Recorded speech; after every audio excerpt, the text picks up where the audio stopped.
যোৱাকালি হঠাৎ মই হিউণ্ডাই ছাৰ্ভিচ চেণ্টাৰ পালোঁগৈ আৰু গৈ পোৱাৰ পিছত দাদাই গাড়ীখন ঠিক আছে নে চাবৰ কাৰণে গাড়ীখন চলাই চালে আৰু তেওঁৰ লগতে ময়ো উঠিলোঁ। কাৰণ ভাবিছিলোঁ মানে মই গাড়ীখন কিবা বেয়া হৈছে নেকি বুলি।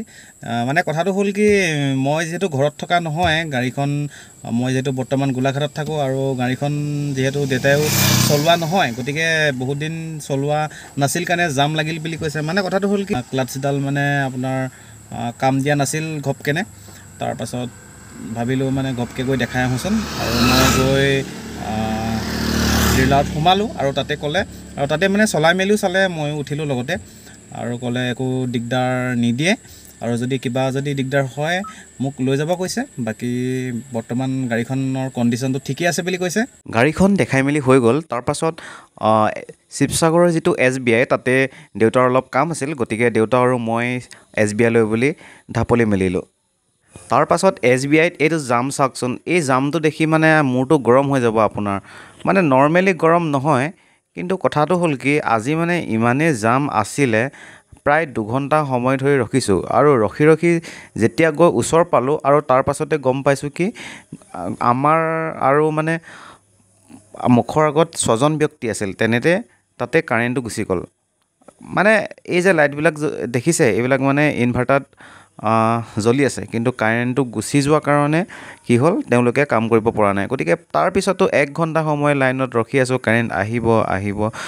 ফাইনেলি কাৰেণ্টটো নহাৰ কাৰণে গুচি আহিলোঁ। আৰু SBIতটো কাম নহ'লেই, গতিকে শিৱসাগৰৰ পোষ্ট অফিচৰ যিটো মেইন ব্ৰাঞ্চ, তাতে সোমাই দুটামান কাম আছিলে দেউতা আৰু মোৰ, কামকেইটা কৰি ল'লোঁ। কৰি তাৰপাছত যি শিৱসাগৰৰ DC অফিচ, তাতো এটা কাম আছিল সৰুকৈ, তাতো সোমাই মেলি ওলাই আহিলোঁ। আৰু SBI বেংকত মানে যথেষ্ট ভিৰ আছিলে, গতিকে প্ৰায় 2 ঘণ্টা ওপৰত ৰখিলোঁ লাইনত, কিন্তু তাৰপিছতো কাম নহ'ল। মানে কি হ'ল, তাতে কাৰেণ্টটো গুচি গ'ল। তাৰপিছত আহি ডাকঘৰত সোমালোঁ, ডাকঘৰত বাৰু কামটো হ'ল। DC অফিচত সোমালোঁ, তাতো কাম হ'ল। এতিয়া পিছে 2টা বাজি গ'ল, আকৌ SBI লৈ গৈ চাওঁ কি হয়, এইবাৰ পাওঁ নে নাপাওঁ। এইবাৰো মানে একেই কণ্ডিশ্যন। আহি আমি বেংকত সোমালোহি। বেংকত মানে যিমান গাল মানুহ, বহুত দীঘল এটা লাইন, মানে এইটো মানে লগা নাই যে তাত যিখিনি মানুহে লাইন পাতি আছে সেইখিনিও যে আজি কাম কৰি হ'বগৈ, কাৰণ এতিয়া মানে 2:30 হ'লেই, 1.5 ঘণ্টাত সিমানখিনি মানুহ সম্ভৱ নহয় মানে। গতিকে আমি দেউতা মই দুটা গ'লোঁ, গৈ দেখিলোঁ যে লাইনটো বহুত বেছিয়ে দীঘল, গতিকে আকৌ ওলাই গুচি আহিলোঁ। এতিয়া ঘৰৰ ফালে গুচি যাওঁ। আৰু এতিয়া আহি আমি ঘৰৰ তেনেই ওচৰৰ মানে খামুনৰ যিখন দিচাং দলং, তাতে পালোঁহি। আৰু ইয়াৰ পৰা আমাৰ ঘৰলৈ কমেও 15-16 মিনিটমান সময় লাগে, আৰু গাড়ী বা বাইকেৰে যদি যাওঁ। আহি ঘৰ পালোঁহি। ঘৰ পাই পুনৰ ওলাই মেলি, মানে গাঁৱতে এখন বিয়া আছে, এতিয়া বিয়া খাবলৈ যাব ওলাইছোঁ। মানে টাউনৰ পৰা আহি আৰু জাষ্ট অলপ দাড়ি চাৰি কাটি, যিহেতু বিয়া খাবলৈ যাম ন, আৰু ড্ৰেছকেইটা অলপ চেঞ্জ কৰি ল'লোঁ দুইটাই। কিন্তু দেউতা আহি আগতীয়াকৈ গাড়ীত বহি আছে, সি চাওকচোন। তাৰপাছত গৈ বিয়াৰ ঘৰ পালোঁগৈ, আৰু বিয়াৰ ঘৰটো যথেষ্ট ভাল লাগিলে।